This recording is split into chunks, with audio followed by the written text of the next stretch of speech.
Tes 1, 2, 3. Ketika manusia berbondong-bondong meninggalkan agama dan tidak lagi mempercayainya, pemuka Katolik mulai khawatir suatu saat nanti akan banyak manusia yang tersesat.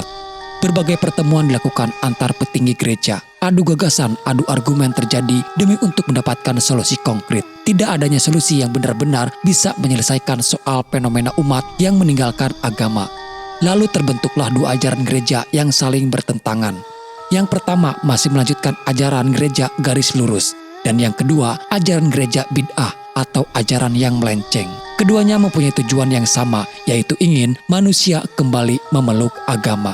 Tapi ada salah satu misi yang membuat semua orang tercengang dan mustahil dilakukan, yaitu ketika mereka akan mencoba melahirkan antikristus ke bumi, atau biasa disebut Dajjal. Setelah mereka sudah mendapatkan bibit Dajjalnya, disinilah peran dari pemuka agama itu yang akan menjalankan misinya, yaitu dengan mengendalikan si Dajjal itu sendiri. Dan inilah dia film horor terbaru berjudul First Omen yang rilis di tahun 2024. Pada hari itu, Pastor Brennan mendatangi gereja. Pastor Brennan ingin memberitahukan informasi penting kepada petinggi gereja, yaitu Pastor Harris. Lalu dia menunjukkan sebuah foto, di mana di foto itu terlihat seorang pastor dan dua suster sedang menggendong bayi. Diketahui kalau Pastor Brennan ditugaskan untuk menyelidiki gereja bid'ah tersebut. Dari foto itu dia yakin kalau bayi Dajjal yang selama ini dinantikan kini sudah terlahir ke bumi. Tapi Pastor Harris mengatakan untuk jangan cepat mengambil kesimpulan sebelum bukti-bukti itu benar-benar nyata dan terang melebihi terangnya cahaya. Tapi Brennan tidak mengetahui kalau ternyata di balik semua itu Pastor Harris sendiri adalah bagian dari anggota gereja tersesat tersebut. Harris mengatakan kalau memang itu adalah anak bayi yang dinantikan, mungkin bayi tersebut kini sudah beranjak remaja sekarang dan tinggal hanya menunggu cukup umur saja. Harris tidak menjelaskan soal menunggu cukup umur itu. Namun tiba-tiba Pastor Harris sudah tidak ada lagi di sana. Brennan lalu mengejar Pastor Harris keluar. Brennan berkata menyembunyikan rahasia itu tidak akan bisa mengampuni dosa Pastor Harris. Pastor Harris menjawab kalau dia tidak butuh ampunan dari Tuhan. Yang dia inginkan semua ini segera cepat berakhir. Dan tak akan lama lagi Brennan akan tahu yang sebenarnya. Di waktu bersamaan di atas gereja sedang ada pemasangan kaca jendela. Tiba-tiba insiden kecelakaan terjadi di mana kaca jendela itu terjatuh dan menimpa Pastor Harris yang berada tepat di bawahnya. Naas, dalam insiden tersebut Pastor Harris tewas karena kepalanya terkena sabetan pecahan kaca. Cerita ini dimulai pada tahun 1971 di kota Roma, Italia. Di sini kita diperkenalkan kepada seorang wanita muda Amerika bernama Margareta. Margareta adalah seorang wanita yang besar di panti asuhan. Margareta juga biasa dipanggil dengan sebutan Maggie. Setelah beranjak dewasa, ada panggilan dalam jiwanya untuk menjadi manusia yang bermanfaat. Lalu akhirnya Margareta memutuskan untuk menjadi seorang pengajar di sebuah biara, tepatnya di pinggiran kota Roma. Di bandara dia bertemu dengan Pastor Gabriel. Pastor Gabriel sengaja datang untuk menjemput Margareta. Di sana juga Margareta disambut oleh Kardinal Lauren. Kardinal adalah sebutan pejabat senior dalam gereja Katolik. Diceritakan Lauren dulunya adalah seorang pendeta. Dia sering datang dan mengajar di panti asuhan di mana Margareta dibesarkan di panti itu. Jadi Margareta dan Lauren sudah begitu sangat dekat. Di sepanjang perjalanan kita diperlihatkan orang-orang yang sedang berdemo. Demo menentang kepada kebijakan otoritas pemerintahan. Dan mungkin saja demo tersebut akan menjadi demo yang lebih besar lagi. Ini juga yang menjadi sorotan pihak gereja, di mana banyak generasi mudanya yang sudah berpaling dari bimbingan agama. Lauren mengatakan ini menjadi tantangan tersendiri, bagaimana mereka harus bisa mengembalikan orang-orang untuk kembali ke jalan Tuhan. Dan Maggie juga harus ikut andil dalam tantangan tersebut. Sesampainya di biara, Lauren memperkenalkan Margareta kepada biarawati yaitu Suster Silpa. Suster Silpa lah yang nanti akan memberitahukan tugas apa saja yang harus Margareta lakukan selama dia tinggal di sini. Sambutan hangat pun diberikan kepada Margareta. Selain menjadi tempat ibadah, di biara itu juga menjadi tempat belajar. Kalau boleh saya katakan, mungkin biara itu sama saja dengan pesantren, guys. Tidak hanya selalu belajar tentang ilmu akhirat, akan tetapi diimbangi dengan belajar ilmu duniawi. Segala kegiatan positif ada di sana. Suster Silpa menugaskan Margareta menjadi seorang pengajar anak-anak. Setelah menjelaskan dan menunjukkan semuanya kepada Margareta, ada insiden kecil yang mengharuskan Suster Silpa pamit kepada Margareta. Secara kebetulan Margareta berada di depan salah satu kamar. Di dalam kamar itu, dia mendengar ada suara anak kecil. Ada rasa penasaran yang membuat dia ingin melihat siapa yang ada di dalam kamar itu.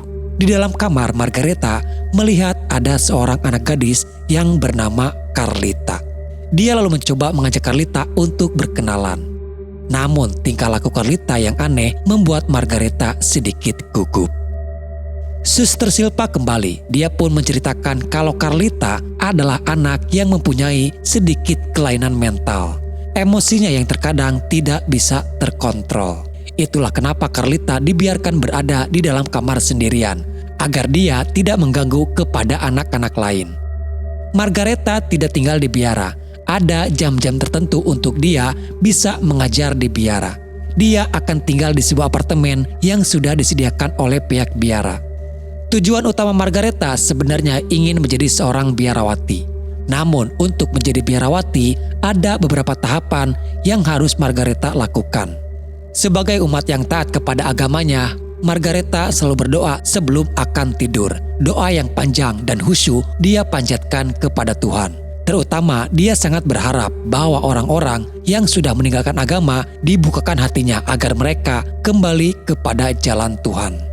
Namun dalam doanya, keanehan terjadi. Dia mendengar ada suara seperti benda terjatuh di dalam kamar. Dia melihat dari pintu seperti ada bayangan kaki seseorang. Dan Margareta merasa suasana di dalam kamar terasa sangat berbeda.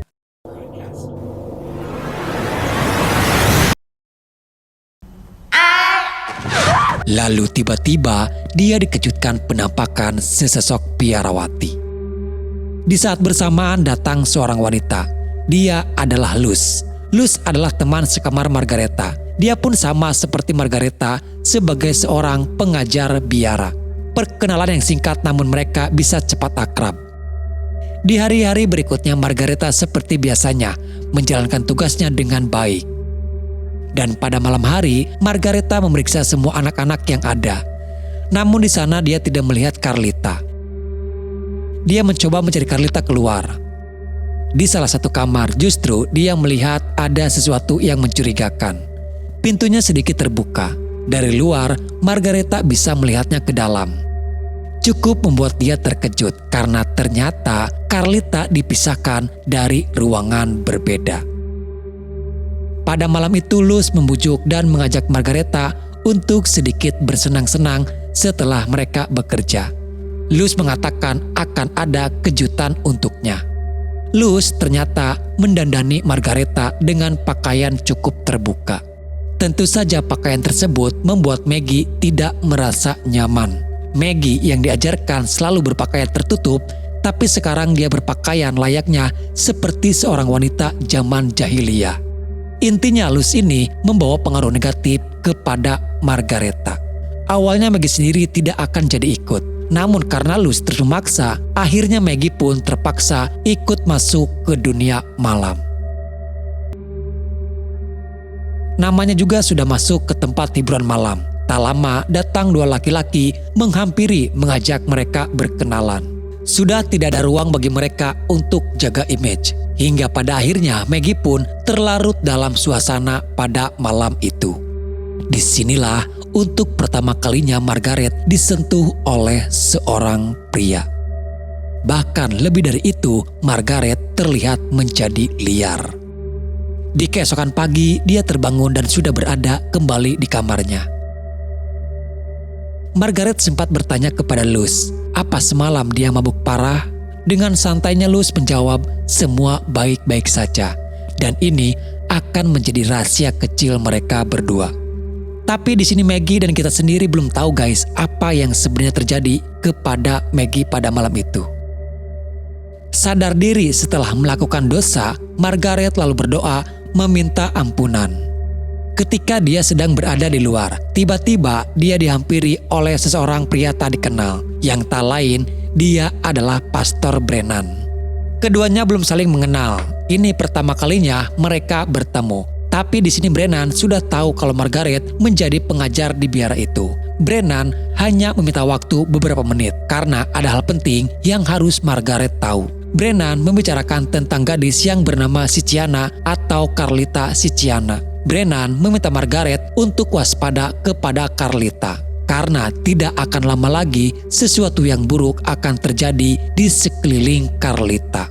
Pastor Brennan juga meminta agar Margaret segera menemuinya di apartemen nanti, sembari dia memberitahukan alamat apartemennya. Margareta tidak lantas percaya begitu saja atas apa yang dikatakan oleh Pastor Brennan. Namun dia juga tidak menafikan kalau Carlita memang terlihat gadis yang aneh. Secara perlahan Margareta melakukan pendekatan kepada Carlita, mengajak dia untuk sering mengobrol, mencoba menjadi teman yang nyaman untuk Carlita. Sedikit demi sedikit Carlita pun mulai terbuka. Ternyata ada kesamaan yang dialami oleh Carlita dengan Margareta. Ketika Margareta seumuran Carlita, dia juga mengalami penglihatan-penglihatan aneh seolah-olah penglihatan itu nyata terjadi. Bahkan Margareta sering melihat adanya sosok penampakan yang sangat menyeramkan. Awalnya itu sangat membuat Margareta terganggu, tapi akhirnya itu menjadi hal biasa bagi Margareta. Tak lama setelah itu, ketika Margareta berada bersama anak-anak bermain di taman, mereka dikejutkan melihat seorang suster yang berdiri di lantai atas gedung. Dia hanya tertawa sambil melihat ke area sekitar, sesekali melambaikan tangan. Dan tak pernah mereka duga, tiba-tiba suster itu menyalakan api hingga membakar tubuhnya.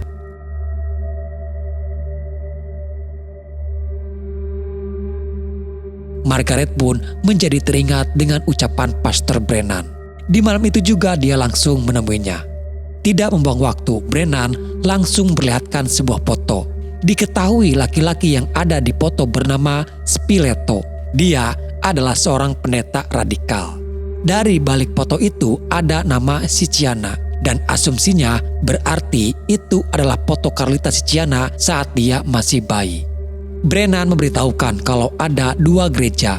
Yang pertama, gereja ajaran Kristus. Ajaran Kristus, ajaran yang dianut oleh Pastor Brennan dan juga Margaret. Sedangkan di biara, di mana sekarang Margaret mengajar anak-anak di sana, itu adalah penganut ajaran gereja sekularisme yang menyimpang. Mereka melakukan kejahatan mengatasnamakan Tuhan. Diketahui kalau ajaran tersebut sudah ada sejak dari ribuan tahun yang lalu. Para petingginya dan beberapa pendetanya yakin kalau mereka bisa melahirkan antikristus dengan bantuan dari kekuatan gelap. Niatan jahat itu lebih mengerikan dari apa yang mereka pikirkan. Mereka akan menjadikan Tuhan yang nyata, yang bisa disentuh dan bisa mereka lihat. Tentunya di sini adalah antikristus itu sendiri yang nantinya akan menjadi Tuhan. Lalu, apa semua ini hubungannya dengan Carlita? Berhubung Pastor Brennan tidak bisa masuk ke dalam biara, Pastor Brennan meminta kepada Margaret untuk mengambil dokumen anak-anak yang sudah terlahir di biara. Pastor Brennan menduga kalau antikristus akan terlahir di rahimnya Carlita. Dan jika dugaan ini benar, antikristus akan terlahir pada hari ke-6, bulan ke-6 dan jam 6 pagi. 666 adalah simbol iblis yang nantinya akan menjadi tanda lahirnya antikristus. Dan untuk menunggu bulan ke-6 tinggal hanya beberapa hari lagi. Pentingnya Pastor Brennan mendapatkan arsip akte kelahiran tersebut agar dia bisa tahu bagaimana antikristus dilahirkan. Antikristus terlahir dari hasil perkawinan antara seorang wanita dengan seekor serigala. Brennan meminta Margareta untuk bisa bekerja sama dan sebisa mungkin mereka harus menghentikan semuanya ini sebelum terlambat. Tapi Margareta belum sepenuhnya percaya atas apa yang Bernan katakan. Dia masih yakin kalau Carlita hanyalah anak gadis biasa dan dia bukan ibu dari Dajjal. Margareta lalu mencoba menanyakan tentang Carlita kepada Pastor Gabriel. Gabriel tidak bisa menceritakan soal Carlita di tempat terbuka. Apalagi pada saat itu tindak tanduk mereka selalu diperhatikan oleh Suster Silva. Suatu ketika keadaan terjadi kembali kepada Carlita. Pada saat mereka sedang berada di sebuah museum. Maggie melihat Carlita sedang terduduk di pojokan yang terhalang oleh patung. Awalnya dia mengira Carlita hanya duduk seorang diri. Tapi perlahan terlihat ada seorang biarawati duduk di samping Carlita. Biarawati itu menoleh dan tersenyum ke arah Maggie. Pada suatu malam ketika Maggie pulang dari biara menuju ke apartemen. Di perjalanan dia tak sengaja melihat Paulo, pria yang tempo hari bertemu di tempat hiburan malam. Maggie hanya ingin tahu apa yang sebenarnya terjadi pada malam itu. Karena jujur saja Maggie benar-benar tak sadarkan diri. Tapi entah kenapa Paulo begitu sangat ketakutan ketika dia bertemu dengan Maggie. Bahkan Paulo malah berusaha menghindari Maggie. Tentu saja itu membuat Maggie menjadi semakin penasaran. Dia sempat meminta Maggie untuk jangan mengikutinya. Lalu terlihat Paulo mengangkat salah satu tangannya ke kepala dia sendiri. Seperti ingin memberikan isyarat kepada Maggie. Tapi tiba-tiba saja sebuah mobil dengan kecepatan tinggi menabrak Paulo. Tubuh Paulo terjepit oleh mobil. Dia sempat meminta tolong kepada Maggie untuk menariknya dari sana. Maggie yang panik tidak bisa berpikir jernih. Dia langsung menarik Paulo. Tubuh itu bisa tertarik, namun yang ditarik Maggie hanyalah potongan dari tubuhnya Paulo. Apa yang terjadi kepada Paulo itu meyakinkan Maggie atas apa yang dikatakan oleh Pastor Brennan. Hari itu adalah hari bahagia untuk Luz. Yang ternyata dia diangkat menjadi seorang biarawati. Di saat semua orang sedang berada dalam perayaan Luz, secara diam-diam Maggie memasuki ke ruangan Suster Silva. Di bawah meja, Maggie menemukan sebuah kunci dan akhirnya dia menemukan sebuah jalan rahasia untuk menuju ke ruangan lain. Di dalam gudang, Maggie menemukan berkas-berkas yang tersimpan di lemari. Dan isi di dalam berkas adalah akte kelahiran anak yang terlahir di sana. Yang membuat Maggie terkejut adalah hampir semua anak-anak itu mengalami cacat sejak dari lahir. Semuanya ada 14 akte kelahiran dengan nama yang sama, yaitu Carlita Siciana. Dan anak-anak itu juga terlahir di bulan, tanggal, dan jam yang sama, bulan 6, hari ke-6, jam 6 pagi. Maggie lalu membawa semua berkas itu untuk dia serahkan kepada Pastor Brennan. Dia juga mencari Carlita untuk ikut bersamanya. Sayangnya Maggie terlalu terburu-buru hingga membuat para suster menjadi curiga. Maggie menyembunyikan berkas itu di bawah kasur.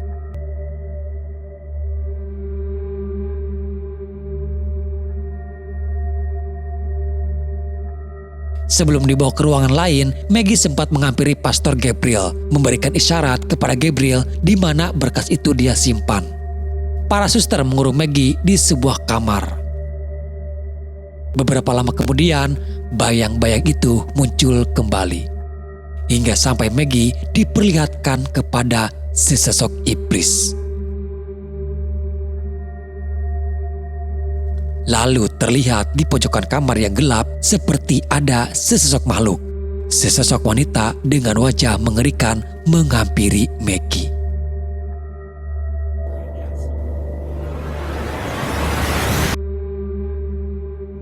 Di saat bersamaan datang Pastor Gabriel yang akan menolong Maggie. Lagi-lagi itu hanyalah halusinasi Maggie saja. Pastor berhasil menemukan arsip yang disembunyikan di bawah kasur oleh Maggie. Mereka lalu segera mendatangi ke kediaman Pastor Brennan. Brennan sangat senang akhirnya Maggie percaya dan dia berhasil membawa semua arsipnya. Lalu sekarang mereka harus mencari cara untuk menghentikan agar bayi antikristus itu tidak terlahir ke bumi. Brennan tak menyangka kalau mereka sudah banyak memakan korban. Sudah sejak dari lama mereka mencoba melahirkan banyak bayi, namun semuanya perempuan. Untuk menjadi antikristus, mereka butuh bayi laki-laki. Dari ke-14 anak yang sudah dilahirkan, mereka semuanya tewas. Hanya Carlita yang dibiarkan hidup sampai dengan sekarang. Dan nantinya setelah Carlita sudah cukup umur, dia pun akan dikawinkan dengan seekor serigala yang tak lain adalah ayahnya Carlita sendiri. Dan ke-14 anak itu semuanya adalah keturunan dari serigala. Ketika Maggie melihat kembali foto dari Brennan, ada sesuatu yang terlihat janggal. Dari foto itu justru bayi yang digendong Suster Silva mempunyai tanda angka 666 di kepalanya. Sedangkan yang Maggie tahu, Carlita mempunyai tanda tersebut ada di dalam mulutnya. Jadi, bayi yang digendong oleh Suster Silva bukanlah Carlita yang sekarang masih hidup. Di sini ada sesuatu yang terlewatkan. Mereka kembali harus mencari akte bayi yang mempunyai tanda lahir di kepala. Setelah melakukan pencarian, Maggie akhirnya menemukan akte kelahiran dengan tanpa foto. Dari keterangan di akte tersebut, bayinya terlahir sempurna dan sehat. Maggie lalu mencocokkan foto itu dengan menempelkannya ke dokumen akte kelahiran. Dan ukuran foto itu sama persis dengan ukuran yang ada di akte lahir. Bisa disimpulkan kalau ada 2 bayi yang masih hidup sampai dengan sekarang.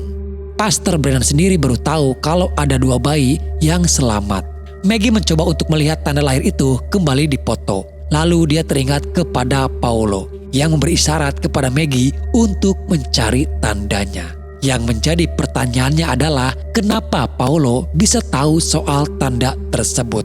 Dan yang membuat Maggie terkejut adalah ketika dia tahu kalau tanda itu justru ada di kepala Maggie sendiri. Sekilas kita diperlihatkan apa yang sebenarnya terjadi pada malam itu. Ternyata Maggie bukan tidur dengan Paulo, melainkan dia ditiduri oleh iblis yang menyerupai sesosok serigala. Pada saat kejadian itu, Paulo ada di sana menyaksikan apa yang terjadi kepada Maggie.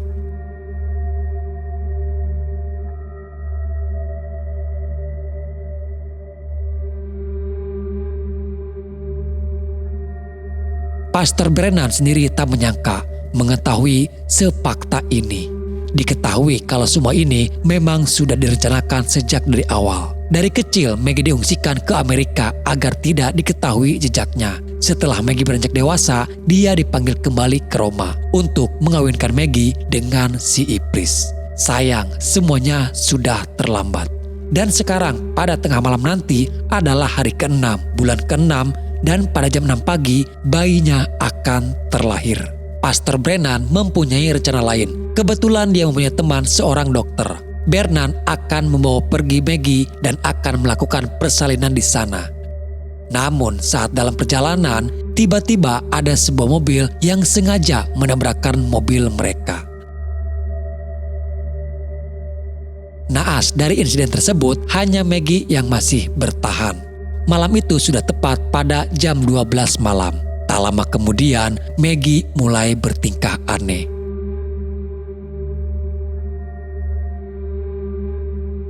Dan perlahan perutnya mulai membesar. Pihak dari gereja akhirnya menemukan keberadaan Maggie di sana. Proses persalinan pun dilakukan, disaksikan oleh seluruh biarawati dan anggota dari gereja itu sendiri. Proses persalinan berjalan lancar.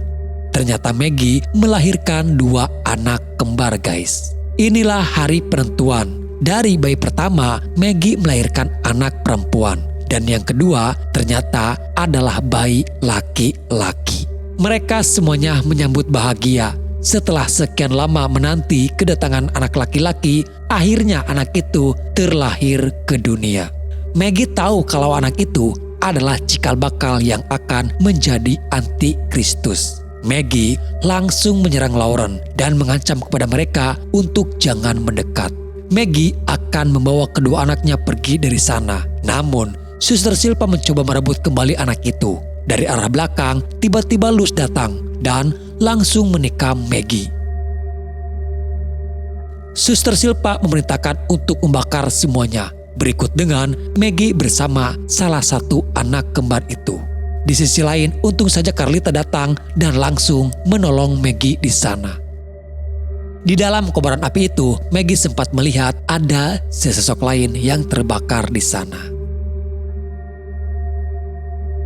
Seperti biasa, mereka merencanakan sesuatu, yaitu dengan menukarkan anak bayinya. Pastor Spiletto memberikan sebuah foto kepada Luz. Foto seorang laki-laki kewarganegaraan Amerika yang tinggal di Roma.